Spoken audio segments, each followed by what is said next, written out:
It was on the 3-year anniversary of my wife's disappearance. The letter fell to the floor all alone through a mail slot on the front door. It shocked me for a few reasons. First, we hadn't used that thing since we'd bought the house. Never really saw a point. Most of what we got in the mail was supplies for our pottery business, which came in large, awkward boxes. The second thing that caught me off guard was the noise. After years of no use and abuse from the elements, I was sure that thing was rusted shut by this point. But whoever sent that letter through made it work, and it came with a horrible screech, not far from nails on a chalkboard. I'd been in the kitchen, and was in no rush to see anyone, so I brushed it off and focused my attention on the cupcake on the counter.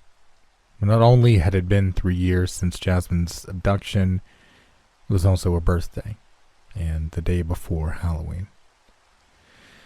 Yeah, October was proving to be an incredibly difficult month for me as of late. What used to be a month filled with cheer and fun dates with Jazz quickly turned into an ill reminder that life can take away what you love the most at any moment. I wish I could have you back, Jazz. It was the same wish every year. Technically, it should have been Jazz making the wish, but seeing as she wasn't here, I didn't think she'd mind. Besides, if I was the one missing, I know she'd do the same for me. I gobbled up the cupcake and washed it down with some almond milk before heading to the front door to get whatever was dropped in from the mail slot. It was a small envelope, one that you'd send a letter in. It was a beautiful shade of red, similar to a rose but slightly darker. The front just had my name with no return address or stamp. But not just that. It was the nickname that Jazz had given me when we first started dating. She'd always said the name Samantha was a mouthful, so she'd call me Sammy most of the time. No one else in my life called me by that, not even our closest friends or my parents. Just Jazz. I was beginning to feel my heart flutter a bit. The chances of Jazz just showing up out of the blue one day and dropping a letter to say, "Hey girlie, sorry I've been MIA for the past 3 years and caused you immense stress and turmoil. I'm back now. I hope you can forgive me." It wasn't only weird, it was completely unlike her. That's when my mind went to a more terrifying place. What if the person who was responsible for her going missing was now out to get me? Or just tormenting me? I flipped it over to see if there was anything else that could clue me into the identity of who dropped it off. On the back, the envelope was sealed with gold wax, stamped with the initials N-E-H. The initials, I didn't recognize them. They didn't ring a bell or trigger a memory of anyone who was a suspect at the time Jazz went missing. With that said, despite my distrust in the police, I had no one else to go to. All the signs were pointing to this being some kind of coordinated attack or fear tactic. With it showing up on the 3-year anniversary and having my nickname on the front with no return address or stamp, someone deliberately dropped this in my home, and that terrified me. I threw it into my bag, changed out of my pajamas into more decent clothes, and headed out the door with a deep, worried breath. Stepping outside on that day may have been one of the hardest things I'd done in a while. The whole time I was getting dressed, all I could think about was the person who dropped the letter in. Could they still be outside? I thought. What would they do if they found me? Do they know that I'm alone? They have to. How long have they been watching the house? Each question led to another, and none of them had answers. I took a quick peek behind my bushes, through the garage, even under my car. Nothing. Perhaps I was being a little paranoid, but it felt justified in the moment. As it turned out, I had every reason to be afraid. Stepping into the police department for the first time in what felt like a decade was a surreal feeling. It never felt real to me. You read about these things happening to normal people, but never think what it would feel like to have it happen to you. To have the police be a constant presence in your life for years, to constantly ask you why and how and where. Where are you, Jazz? Samantha? The heavy-set lady at the front, Debbie, called out. You okay? I didn't realize I'd been standing there totally still for a few moments. Her calling my name broke me out of the trance I was in. Oh, yeah, I'm okay, I lied. Walking up to the counter, I pulled the letter out of my purse, now being careful not to touch it as to contaminate what may be in it. This was dropped off at my house this morning. Debbie put on some gloves and took it from me. I have no idea what it is, or who it's from, or why they gave it to me, but today is 3 years. I know, Debbie said. Can't believe it's been that long. Debbie and I had kept in fairly constant contact over the years. Outside of work, she was like a second mom to me, someone I could vent my frustrations and feelings to because she'd lost someone too. Her son had gone missing over 20 years ago. She knew what I was feeling and was able to make the past 3 years of my life that more bearable. Looking over the envelope, she said, "You don't recognize these initials?" I shook my head. She looked back down at it, mulling over the letters to see if she could pull something from her mind. Shook her head. Can't say that I do either. With a loud sigh, she pushed her chair back and picked up the phone, calling to someone in the back. Listening in, I could tell the loud, hearty voice coming through was Detective Reed. I need you to pick up some evidence from the front. I think it's related to the Jasmine Bell case.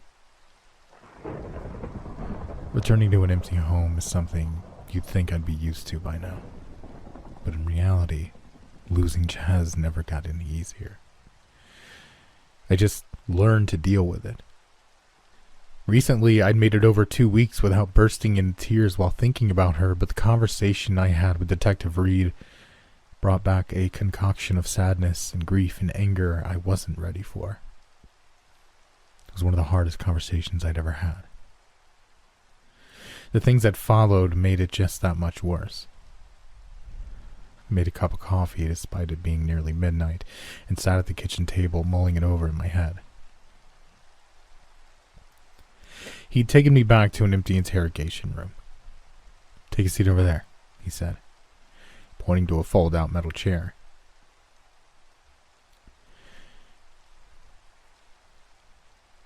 It squeaked as I sat, and I wasn't sure if the craftsmanship would hold up Detective Reed. He was a bigger fellow. He sat across from me, the chair calling out for mercy in a similar way mine did. He placed Jazz's file on the table, followed by the letter I'd given them that morning. Opening it up carefully with letter opener, Detective Reed reached in and pulled out the letter and began reading it aloud. "For Miss Samantha Derby," the letter began. "It is my pleasure to inform you that the search for Miss Jasmine Bell can be called off."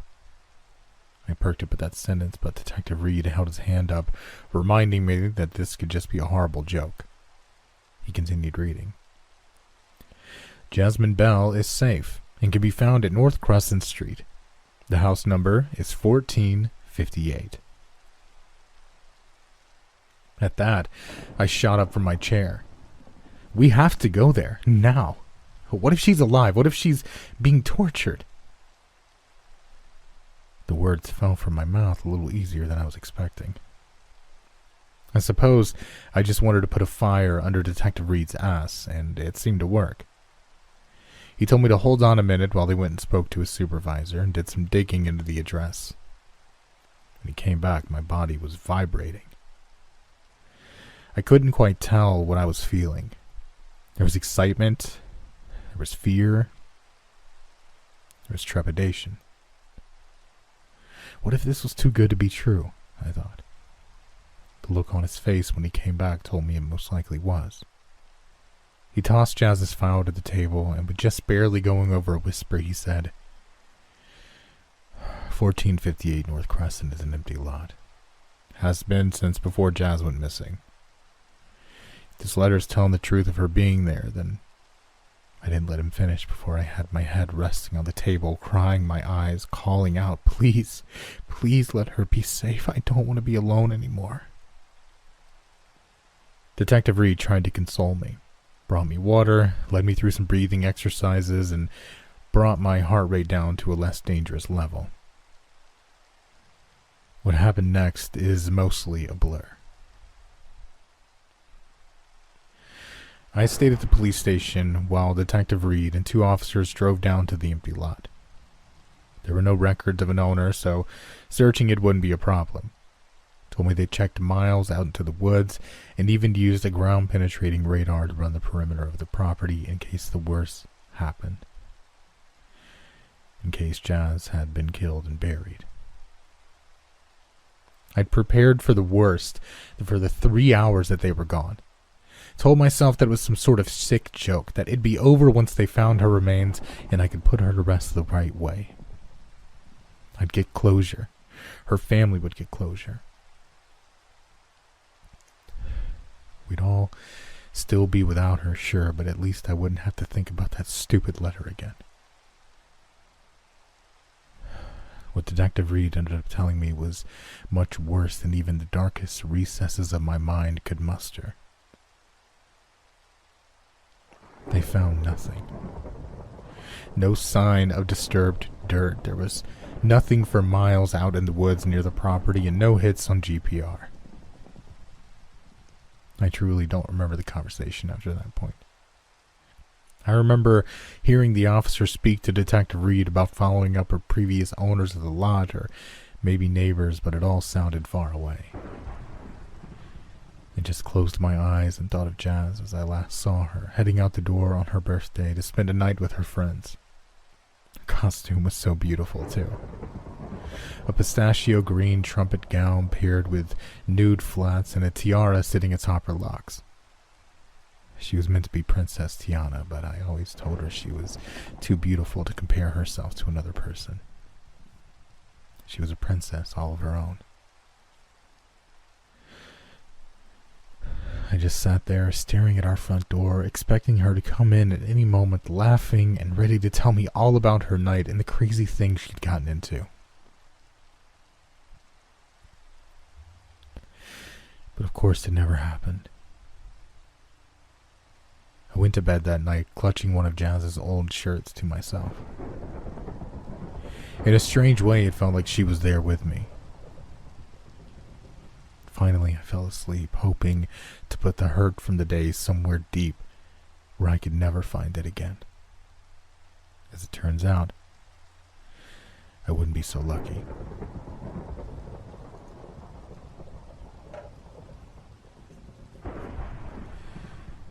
The sound of the mail slot woke me up. It was a wretched sound in every sense of the word, and I found myself saying, "You're just dreaming. Just wake up. Wake up." But I knew I was already awake as much as I didn't want to be. Pulling myself to my feet, I tried to clear my head. Maybe it was just a note from Detective Reed. Maybe it was another update about Jazz's case. Stepping into the mudroom, I found myself to be a victim of wishful thinking. On the floor, just a few inches from the door, sat a red envelope, the same shade and size of the one I'd received before. I wanted to cry, but my body had nothing left to give. I picked it up, fully intent on ripping it up, burning it, or throwing it into a blender, anything. But instead, I broke the wax seal on the back and pulled out the letter encased inside. "You need to come alone, sweetie. I was so ready to see you again, but you brought that detective and all those officers with you. I need you, and you only. I need you tonight." Even now, I can't explain what came over me. I'm not sure if it was my mind playing tricks on me, but for a moment, no more than half a second, I smelled Jazz's perfume. It was unmistakable.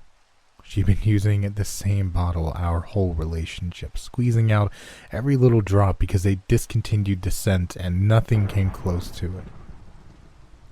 It was her who sent that letter. It had to have been. I walked back to my room, intent on calling Detective Reed and telling him about the letter, but when I picked up my phone, I saw that it was nearly midnight. How long was I standing at the door? I thought. I chalked it up to stress and anxiety, and then took a moment to collect myself and find some more appropriate clothes to put on. It was Halloween night in Michigan, so fuzzy pajama bottoms, slippers, and a tank top wouldn't cut it. After throwing on some jeans, boots, and a nice, oversized hoodie, I stepped out of the door. Upon closing it, a small clink sounded behind me. I turned back to see that the 5 and 2 had fallen from my door, leaving only a 1. I rolled my eyes. Damn, my house is falling apart, I thought. Thinking nothing more of it, I got into my car, typed in the address of the vacant lot, and began the long drive to 1458 Crescent Street. To say I was shocked by what greeted me would be an understatement. The police had just been at that lot no more than a few hours ago. There was nothing there, but now there was a large 2-story colonial-style house decorated appropriately for Halloween. Paper ghosts hang from the railings, along with cobwebs and fake spiders that jiggled around. There were cheap tombstones out front which were illegible. All across the gutters of the house were orange pumpkin lights, blinking on and off, bathing the yard in an unsettling orange glow that, despite being a warm color, gave off nothing more than a coldness I can't quite describe. The whole scene, although very cheesy, gave me an incredible sense of unease. Why was this here? More importantly, how was this here? Like I said, this had been an empty lot just a few hours ago. There was no way an entire attraction to this magnitude was constructed in a matter of hours. I checked my GPS nearly 5 times to make sure I was in the right place, and I was. My train of thought was broken by a sound I couldn't make out until I finally made my way to the porch of the house. The sound was coming from a man on the porch that had been bound to an old rocking chair and gagged. He looked sweaty despite the cold October air, and a stream of blood was rolling down the side of his head. His eyes were wide and crazy as he tried to scream out, his voice muffled. "Leave! Leave now and don't come back!" Although I couldn't hear the words leave his mouth on account of the gag, and a hoarse-sounding voice made itself known in my head. Or was it behind me? I couldn't tell. I looked around for some other actor or a speaker system, but found nothing of the sort. Pretty cool trick, I thought. With that, I almost involuntarily opened the front door to the house. I was a little rattled by the man on the porch, but Jazz and I had been to numerous haunted attractions all over the U.S., so I was certain this would be a walk in the park. I found myself standing in front of something akin to a motel front desk. The room was very small and cramped. There was one door behind the desk that I assumed led to an employees-only area, and a hallway to the right which went down a ways and had 2 doors on the left and 3 on the right. The front desk itself was littered with papers, clippings from newspapers about young kids who'd gone missing, some people even my age. Looking around to make sure no one was going to see me, I began sifting through them. Kids and teens had all been missing for over 10 years and came from all walks of life. The only correlation I saw was that they had all gone missing while visiting a haunted house attraction, one that popped up out of nowhere on Halloween, and come November 1st, could never be located. The only correlation I saw was that they'd all gone missing while visiting a haunted house attraction, one that popped up out of nowhere on Halloween, and come November 1st, could never be located. The dedication to the craft was impressive. Whatever company or group put this together must have had it down to a science. Interesting to see where this went, and to see if I could still somehow find Jazz in here. I rang the bell at the front desk and called out. "Hello? Is someone here? I'd like a room for the night. Moments later, I heard a doorknob turn and a door off in the hallway creak open. This has to be the beginning, I thought. The beginning of the attraction. It was clever, I'd give them that. Stepping into the hallway, I saw the last door on the right had been pulled open. Of course, that had to be the last door. Long hallways and I didn't get along so well, so making my way down, walking past all the other doors, was more unsettling than the actor on the front porch. As I passed each door, I expected a deranged scientist or a possessed doll to jump out and chase me to the end of the hall, but that didn't happen. I made it to the door and pulled it open the rest of the way, revealing the room inside. It was surprisingly well lit for a haunted house and looked empty. The walls were caked in some kind of brown-yellow goo that made the whole room look wet. An odor emanated from the room nearly made me vomit. It was a mixture of a few specific smells: soil, animal feces, mold, and bile. The floors were hardwoods, but they were splintered, broken, and had numerous nails poking out from every angle. I patted myself on the back for wearing my Doc Martens and not opting for the Converse instead. Against all better judgment, I stepped inside and the door came slamming behind me. Despite my usually being reserved in these situations, I found myself immediately trying the door, only to find that it had been locked from the other side. Something about this place felt different than any other haunted attraction I'd been to, and that feeling of dread only grew as I turned back around and saw a chair sitting in the middle of the room. My heart rate tightened a little more. Under the chair was a small note, and it read, "Take a seat." I discarded the note and followed the command on it. I used the word command because I saw no other way out of there. There was only one door in the room, the one I'd come through, and it was locked tight. So I did what the note said and took a seat. The chair squeaked in protest, but once I was settled, the room fell silent again for a moment, until a new noise started. Describing the noise would be damn near impossible, but if I had to use a single word, it would be alive. I can't think of a better way to explain it, other than the noise coming from underneath me, under the cracked and splintering floorboards, was alive.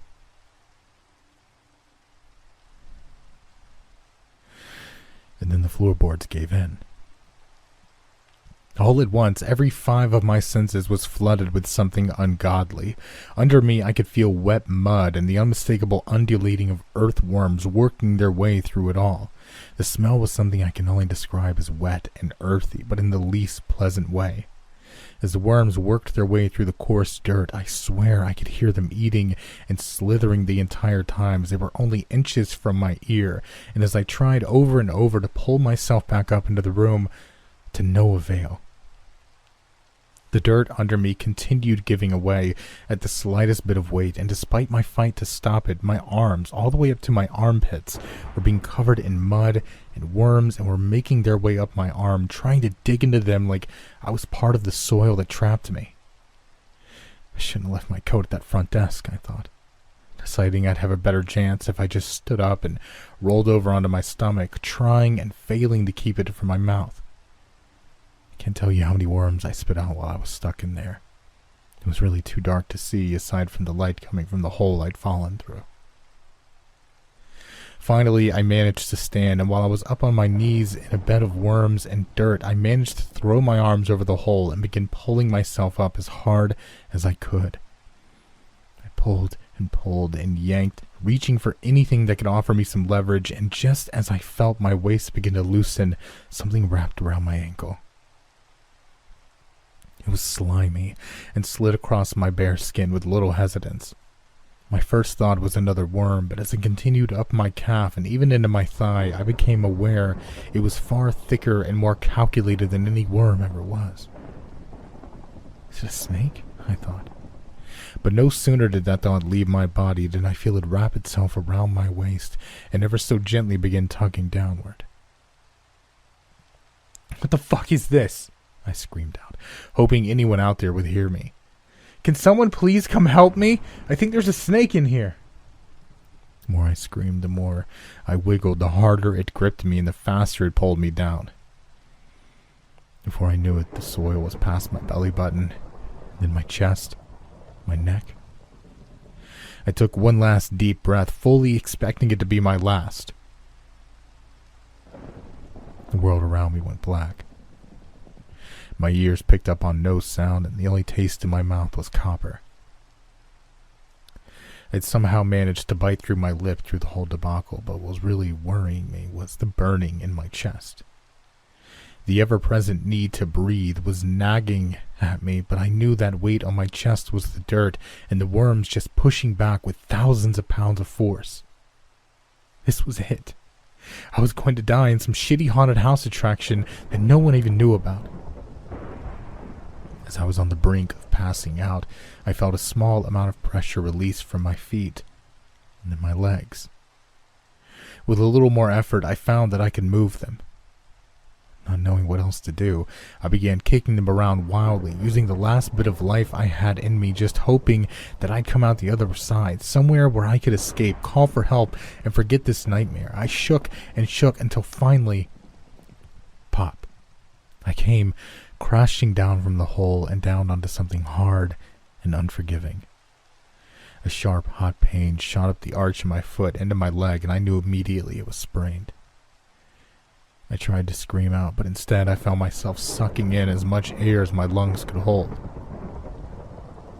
I rolled over onto my back, steadying my breathing, thinking to myself, what the fuck was that? Once I managed to get my breathing to be steady, I really took in the room I was in now.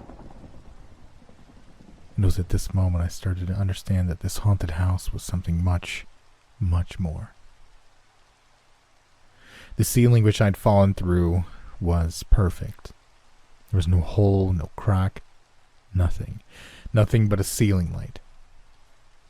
Looking back down at the ground around me, there were no worms, no dirt, thankfully, nothing that resembled a snake. It was the same room I'd just been in. The door I came through the first time was right behind me, and turning back around, I found that same chair, the one I'd fallen out of, was sitting in front of me like a schoolyard bully. I felt like it was taunting me, telling me to sit in it and try again, but I knew better. Whatever this place was, they'd definitely taken their time to make it a unique experience.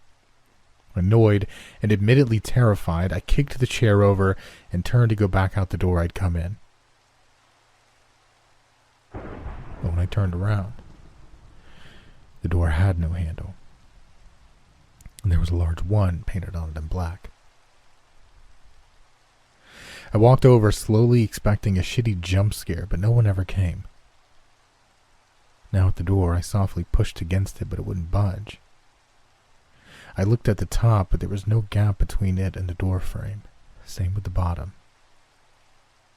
That's when I noticed its sides. There were no hinges on it either. For all intents and purposes, this door was just another part of the wall. The idea of calling out for someone seemed pointless at this point, so I just turned around and there was another door. How? I thought. There was no way this was hidden beforehand. I walked over to it, taking my time again as I was still anticipating something, though I'm not sure what. The door was different than the one I'd went through first. Instead of a light wood, it was much darker, with a shiny golden knob that reflected myself back at me in a distorted and stretched fashion. Above the knob was a keyhole. I knew what it meant, but I tried the door anyway. It jiggled a little, but of course it was locked from the other side. I'll have to find it in here. My thought was interrupted when I turned around to find that the room had changed again. This time the chair was gone. Hell, the whole room was gone. I found myself standing in the hallway of a hotel I didn't recognize. A quick look behind me showed that the door with the 2 on it was now just a maintenance closet. Inside was cleaning supplies, mops, brooms, and rags, everything you'd expect to find. With no better idea in mind, I started walking toward the other end of the hall where I saw the elevator. Worst case scenario, I just had a nightmare and was sleepwalking. That wouldn't explain why I was in a hotel, though. One thing at a time, I thought. With a plan in mind, I began jogging as best I could toward the elevator. Each step sent a sharp pain through my ankle, but I fought it all the way down the hall and made it to the door. I rested my head against it, sweat now building on my brow, and took a deep breath while pressing the call button. It dinged and then opened before me.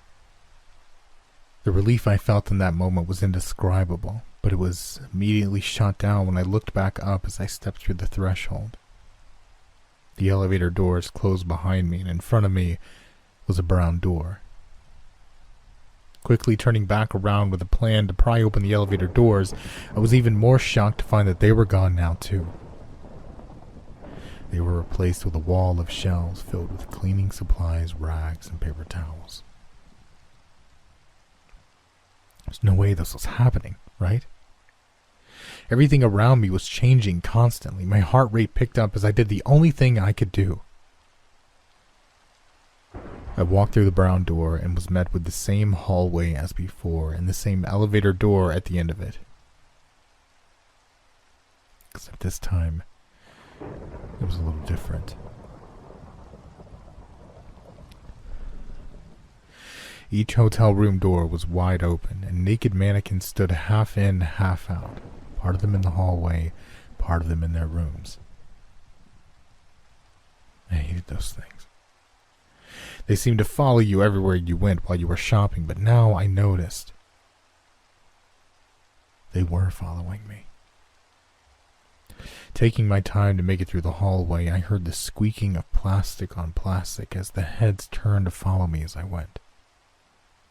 The bodies never moved, just the heads. Halfway down the hall, I now noticed one of the mannequins had something hanging from their neck. A lanyard with a strange key. As I inched closer, the mannequin's head followed me as I did, and as I saw it was a specialty key, something akin to a key used to start heavy machinery, or the key to an elevator that was stuck on one floor. I knew what I had to do, but everything in me was telling me not to. Hands trembling, I grabbed both sides of the lanyard, my plan to lift it over the head of the mannequin who, even without eyes, was staring deeply into my very being. As soon as the tattered brown rope that held the key left the mannequin's neck, its plastic hand shot to my forearm and gripped it tightly. I tried pulling away, certain that I could, but the grip was far too strong.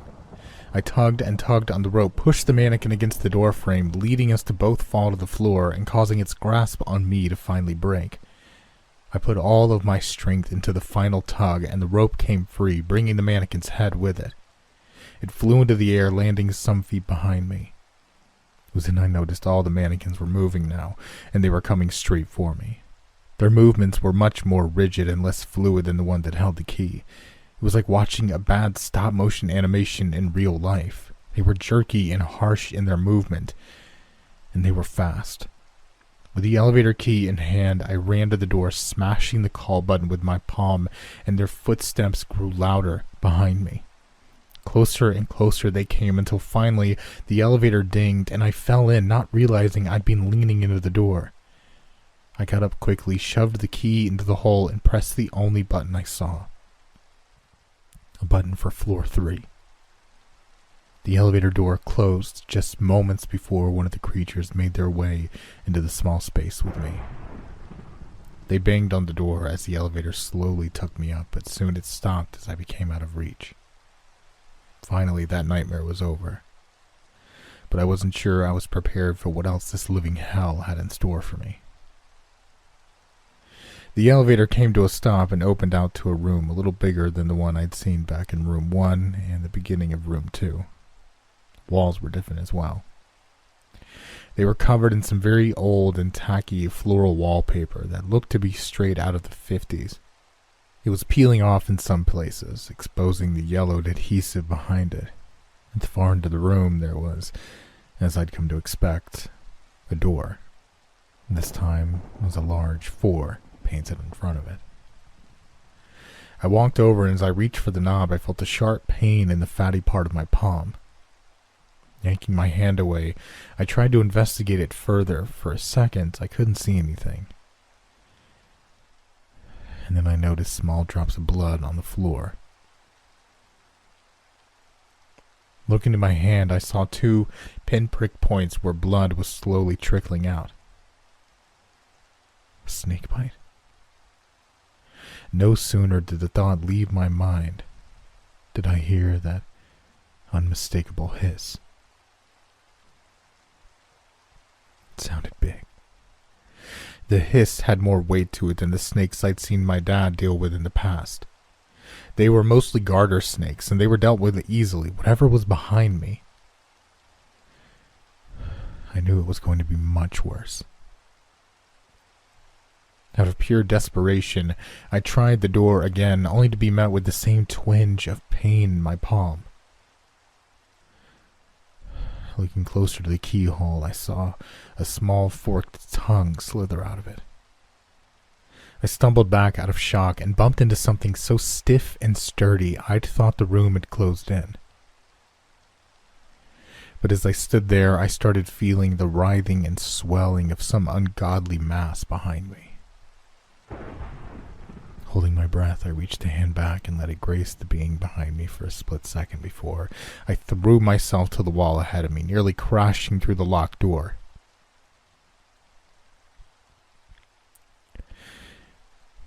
I knew what it was. I just didn't want to face it. And then Jazz came to mind.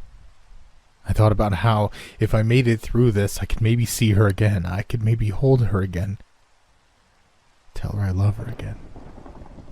Maybe. Was all this torment worth it?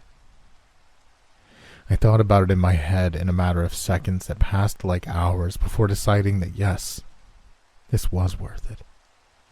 I have to do it for Jazz. When I finally turned to face this thing, my mind didn't want to comprehend it. In front of me stood a mass of snakes, all shapes and sizes and colors that had taken the shape of a cobra. The mound towered above me, just barely gracing the ceiling at its highest point. Its mouth opened wide, showing off row upon row of jagged, serrated teeth that dripped something inky and viscous. And deep in the back of its throat hung a skeleton key.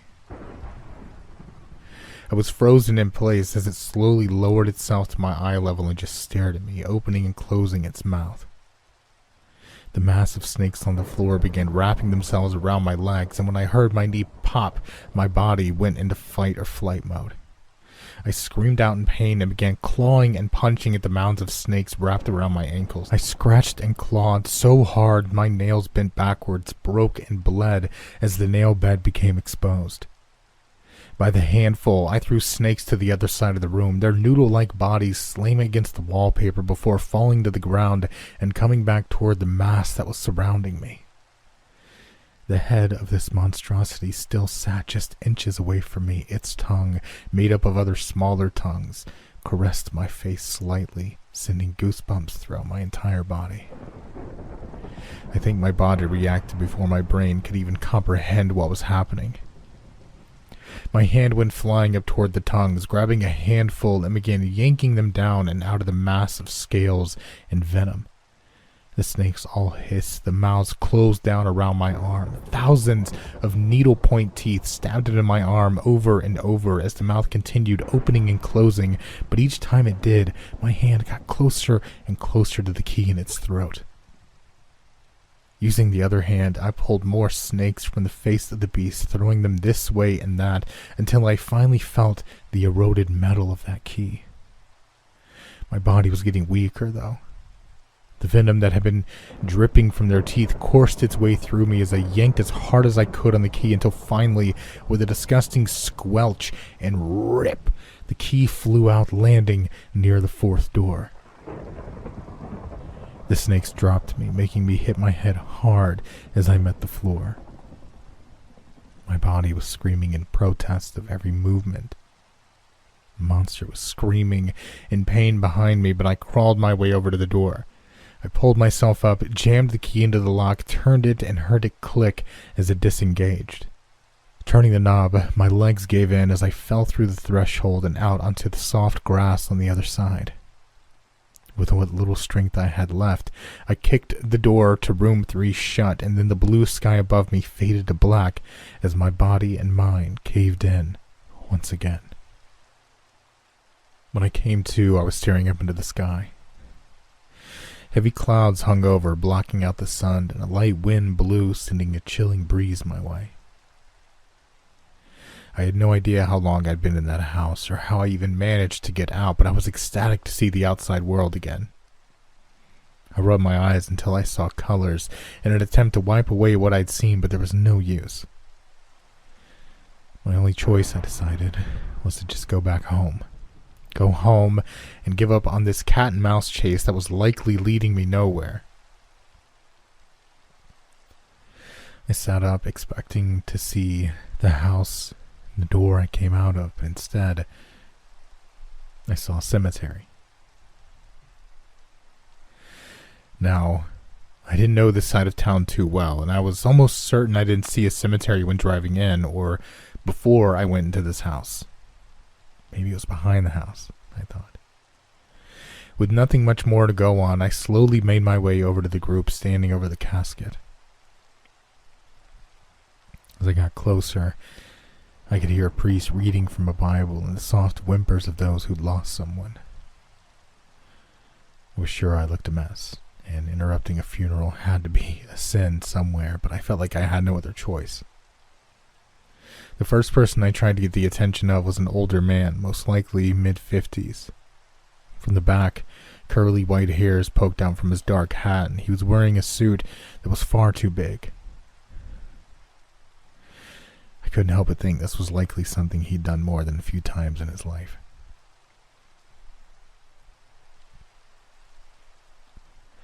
I tapped him on the shoulder. "Excuse me, sir?" He turned to me slowly. I was expecting kind, caring eyes, grayed with age, something not so different than what I'd come to know from my grandparents, but when he turned, this nightmare isn't over, I thought. The man's face looked like it had been contorted and stretched like silly putty. He was frowning, but it was so comically large I almost mistook it for a Halloween mask. Tears continually poured out of his eyes, which, instead of soft and comforting, were instead bloodshot and bulging out of his face. I stumbled back, nearly falling, only to be caught by someone. Looking up to see what it was, I was met with the face of a woman who wore the same grotesque frown and bulging eyes. Pushing her off to me, I got to my feet and tried to run, only to be stopped by a group that stood over a hole in the ground. Behind them, the coffin was being lowered.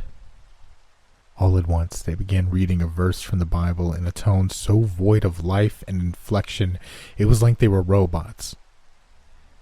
They crowded around me, chanting the verse over and over. My brain couldn't take it much longer. My head was pounding, my heart rate quickened, sweat cascaded down every inch of my body until a new voice broke through.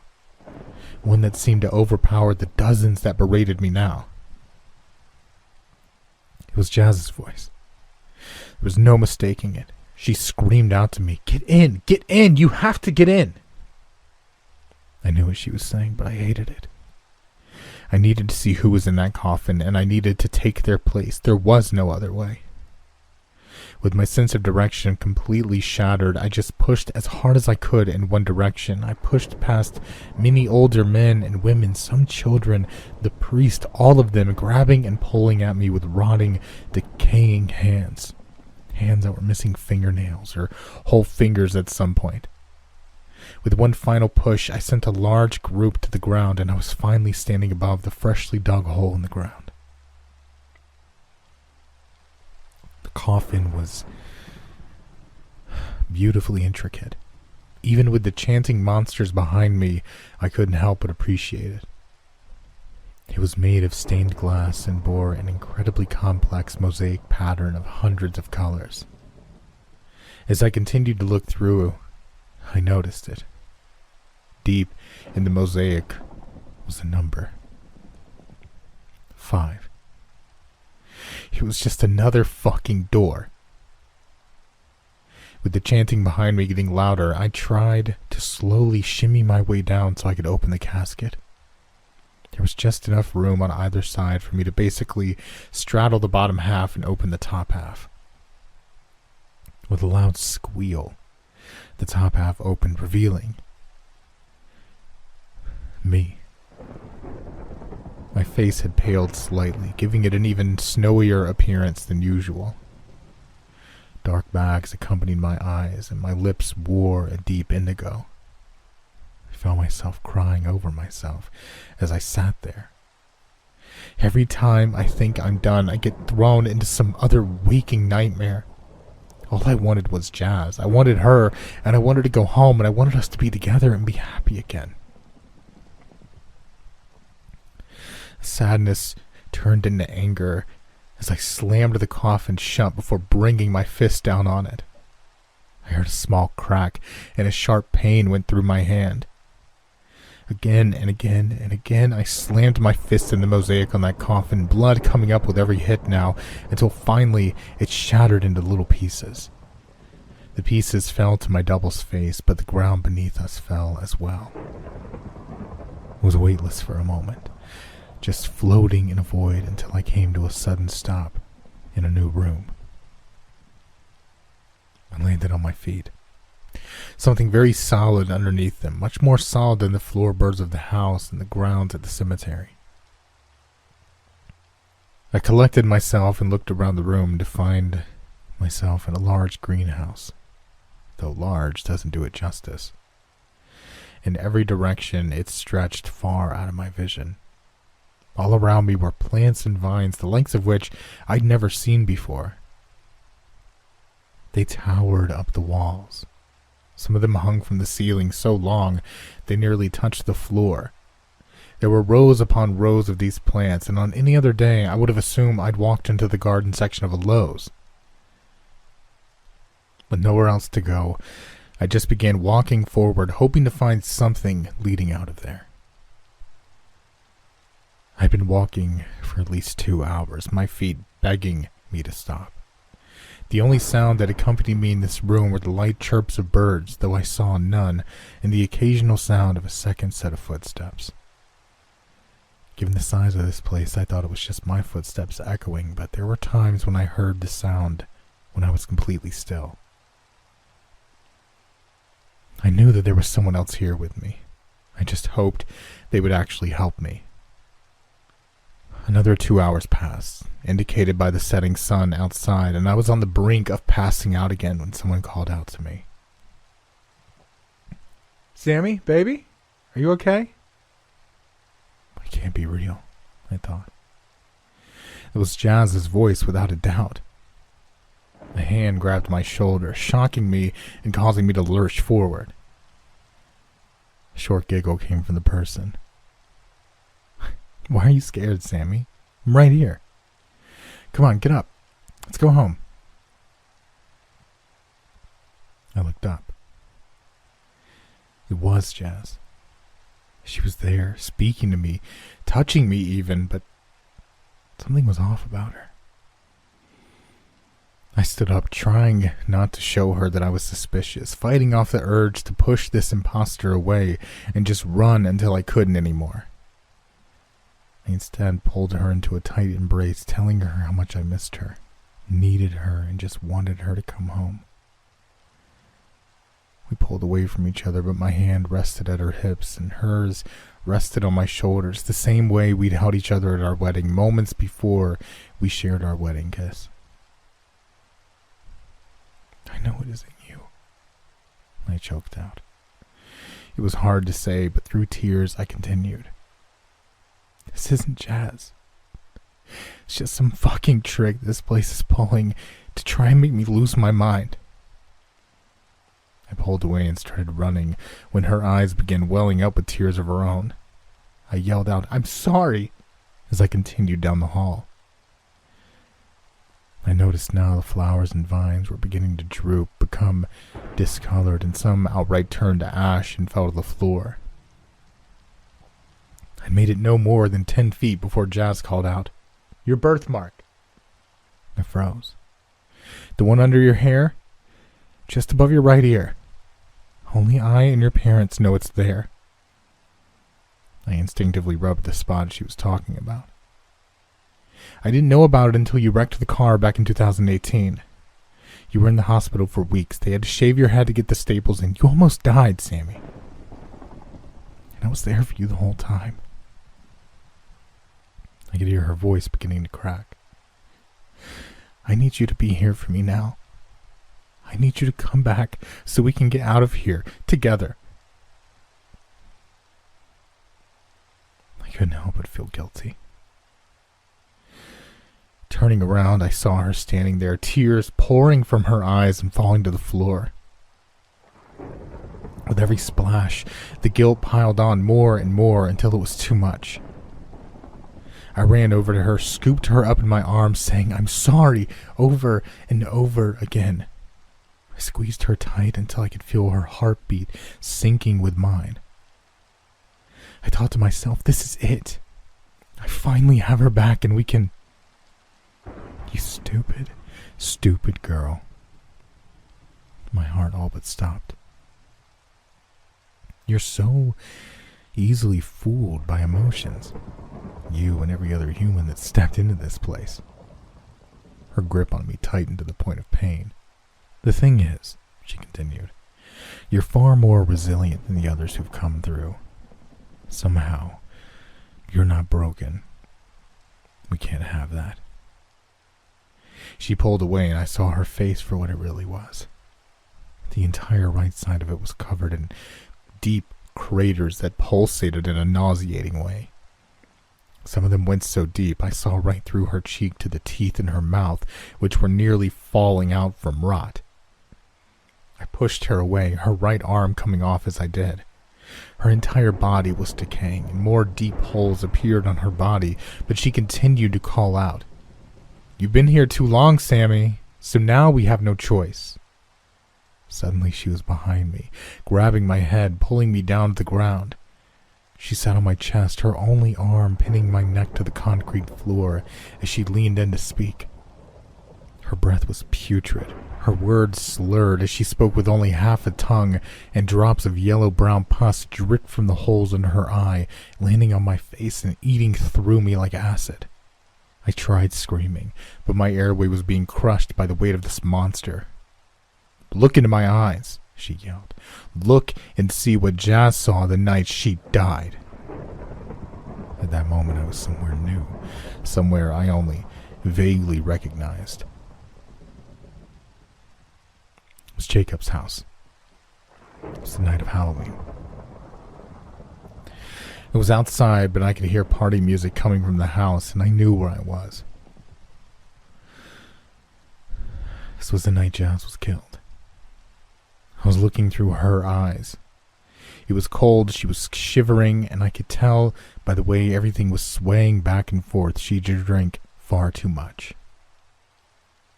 Her phone wasn't getting service, and she was desperate, so when someone dressed as a gladiator came up to her and offered her a ride home, I could see why she was so trusting.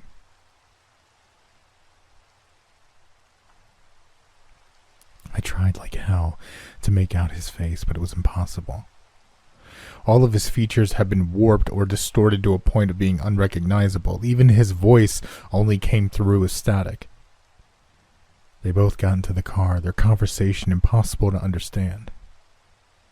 Minutes passed before the man pulled over to a secluded area, void of street lights, people, void of anything. There was more static, indicating an exchange of words, before the man reached across and grabbed Jazz's thigh. She pushed his hand off of him, but he was persistent. He reached over the middle console to grab her face and kissed her, grabbed at her chest, attempted to grab her leg, but again, Jazz, despite her impaired state, managed to send one finger deep into his eye. His scream came in the form of a high-pitched white noise, but slowly it faded as I saw Jazz leave the car and begin running on foot. Even though I knew what was going to happen, I held out hope that she'd made it out alive. But of course she didn't. As the man brought down a knife into her back, another high-pitched squeal sounded off, this time from Jazz. She fell to the ground defenseless as he climbed on top of her just to bring the knife down 1, 2, 3, 4, 5 more times. And I felt every single one. Suddenly I was back on the concrete floor. That weight was still on my chest and windpipe, but the person on top of me was new. The face of Jazz had been replaced with the face of a man, not much older than me. Half his face was falling off as he spoke. She deserved what she got, that fucking bitch. The fear that had been welling up inside me boiled over and transformed into anger. I took my hand from the arm pushing down my throat and did the only thing I knew to do. I shoved my thumb deep into this monster's eyes. It wailed out in pain and tried to pull away, but I held strong, sending my thumb deeper and deeper until I was sure I could feel its brain, and then went even deeper. I tried my best not to gag as pus and ichor poured from the holes of its face and eye sockets, landing on my face, burning me as it did. He writhed around on his back, grabbing at his eye that was no longer there. With one final bout of strength, I brought my foot down on his head. It crunched and squelched as brain matter, blood, and pus shot out every angle. The screaming stopped. Everything stopped. I fell to my knees, letting every bit of emotion I had in me release. I cried, I screamed, I clawed at the air, searching for anything that made sense. Looking at the end of the aisle, I saw it. It was another door, though it had no number on it. It was slightly ajar with a bright, warm light seeping in from the crack. Hesitant doesn't begin to describe my feelings in that moment, but I knew it was the only way. I pulled the door open and was bathed in a blinding light, and then... Samantha? Samantha, honey, can you hear us? Mom. Slowly my eyes opened and the same light greeted me. I blinked a few times to try and adjust it until finally everything came into view. I was in a hospital. My parents were standing over me, now crying because I'd woken up. My entire body ached, but we shared a hug to the best of our ability before they explained everything.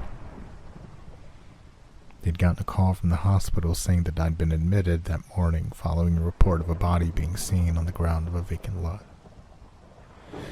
What someone thought was a dead body was actually me. I was brought in, treated for various things, broken ankle, arm, snake bites, and the strangest of all, chemical burns. I hated to believe it, but everything I'd been through, it was real. My parents sat with me for some time before Detective Reed showed up and asked to speak to me privately. He sat down with a deep sigh and said, "You went looking, didn't you?" I just cried, the tears burning my face as they rolled down my cheek. I had to. I choked out, and I could tell by the look in his eyes that he truly felt for me in the moment. He was an older man. I was sure he knew what loss felt like and could recognize it on anyone. We talked about what happened for hours, but it's hard to tell if he believed me or not. He continued saying over and over, "You're probably just in shock and can't comprehend what took place. Give it some time." He stood up to leave, and though I felt more defeated than when he'd first come in, I kept a hopeful tone when I said, "I think I know who killed Jazz. Or at least I have an idea." Stopping at the door, he turned to me. "Oh, what's that?" "It would be a guy in a gladiator costume at the party the night Jazz was killed. I don't know how easy it'll be getting names and things, but just trust me on this." He sighed again. "You're right. It'll be difficult. I'm not sure many of those kids were sober that night, so I'm sure their memory's hazy, but I'll see what I can do." He smiled, and I smiled back. I knew it was a stretch, but I still held out hope. That is until he closed the door behind him as he left and revealed a large 7 scrawled across it in black paint.